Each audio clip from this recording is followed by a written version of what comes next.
Eu entendo que nós, sacerdotes, fomos lesados na nossa formação sacerdotal. O senhor acredita nisso mesmo? Acredito que sim. Ou seja, houve uma depauperação da formação do clero que é muito triste, né? Você imagina que na década de 50, um padre saía de um seminário poliglota, falava pelo menos 5, 6 línguas, tinha aulas, por exemplo, em latim, em inglês, era capaz de ler os textos originais, né, do Novo Testamento em grego, boa parte dos padres, né? E sabiam compor, tinha uma formação humanística gigantescamente assim, brilhante. Tanto é que uma pessoa que saiu de um seminário há 50 anos atrás, 60 anos atrás, 70 anos atrás, saía para ser juiz, senador, quer dizer, ou seja, a formação era muito boa. Quando a gente fala da formação teológica, então há uma ulterior depauperação. Então, os conteúdos de teologia moral, por exemplo, que é a minha área, são absurdamente fracos. Os seminaristas não aprendem mesmo. Então, se eu perguntar para qualquer padre, assim, o que é o, sei lá, voluntário indireto, quais são as fontes da moralidade, quais são os modos de consciência, o que é um voluntário em causa, ninguém estudou isso, eles não sabem. Mas não sabem por que eles são maus, não sabem por que ele ensinou. E sem um lastro de teologia moral, o que vai acontecer? O padre vai ensinar de acordo com o seu bom senso. Ele vai procurar fazer o melhor que ele pode. Mas ele não tem aqueles conteúdos corretos que deveriam ser-lhe dados no período de formação. Esse me parece que é o problema principal. Há um segundo problema, que é eu acho que depois do Concílio Vaticano II, na nossa formação, não foi criada uma mudança de época no que diz respeito à compreensão do que é a formação sacerdotal. Nós ainda somos formados como se o seminário fosse o seminário, ainda que defasado, mas o seminário tem bentino. Sim. Ou seja, os territórios, os seminaristas, os retiros espirituais, não sei o quê.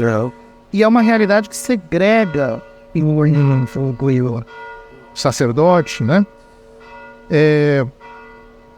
Convívio social, durante um bom tempo, durante anos, uma década às vezes, e exatamente por causa dessa segregação ele perde o contato com a realidade concreta. E a tendência de um padre de se relacionar com o mundo eclesiástico ad intra é muito forte. Então, por exemplo, um padre ele pode se enamorar pelas estruturas diocesanas, pelas estruturas eclesiásticas estaduais, regionais, e ficar ali indo de reunião em reunião, de coisa em coisa, perde o contato com a realidade, com as pessoas reais. Né?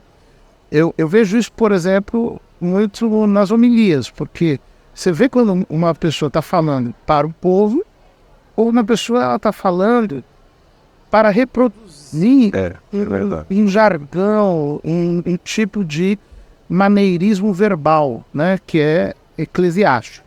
Isso se percebe.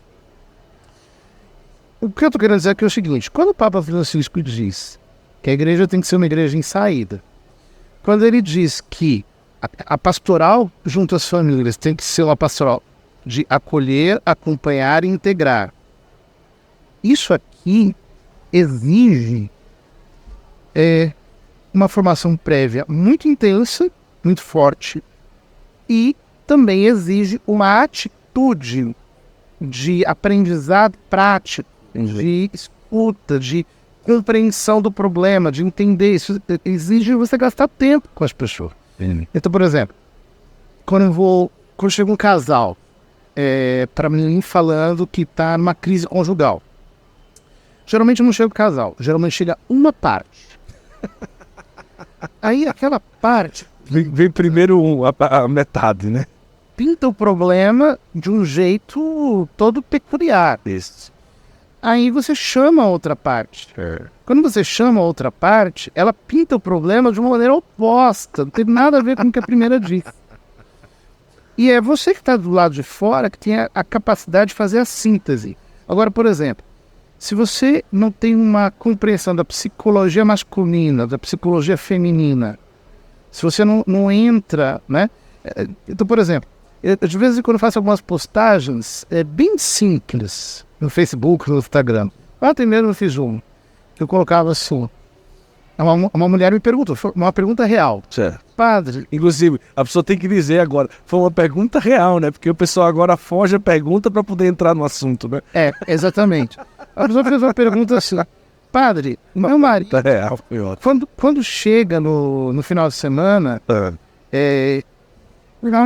o meu marido só quer ficar deitado. Onde ele chega, ele cai. Ele não quer conversar comigo, ele não quer passear comigo, ele não quer andar. Ainda bem que é só na casa dela, né, amor? Aí eu virei pra ela e falou, o que é isso? Aí eu falei, isso é homem, minha filha. Quer dizer, é real, né? Eu não estou dizendo que todos os homens são assim, mas, digamos assim, estatisticamente a gente percebe que é um pouco assim mesmo. Sim. Ou, por exemplo, né? A mulher, o que a mulher chama de arrumar, o homem chama de esconder. É verdade. Porque, como o homem tem o senso prático das coisas, ele quer deixar tudo esparramado, que é fácil de achar. A mulher odeia isso, ela quer guardar, ela quer deixar tudo arrumado. Só aqui nós temos uma diferença de psicologia que, se você não tiver a capacidade de enxergar as coisas em perspectiva, você não vai ajudar nenhum nem outro. Porque, no fundo, o mediador, o sacerdote, ali, tem que fazer com que um entenda o outro, sabendo que os ajustes matrimoniais demandam muito tempo. Verdade. Às vezes demandam décadas para que um casal se ajuste ponto. Eu conheci casais há décadas atrás, né? Que eles se pegavam como cão e gato. Era uma coisa fora do comum. Um dia desse, eu conversando com a esposa, ela falou assim, nossa, eu tenho tanto medo do meu marido morrer, porque a gente briga, mas assim, sem ele para brigar, eu não sei o que eu vou fazer da minha vida. Então a briga ali virou uma gramática, até uma gramática de importância, de Isso. para eles não tem aquele peso todo, entende? Claro. Então, se a gente não entende isso, fica difícil ajudar, né? Fica difícil.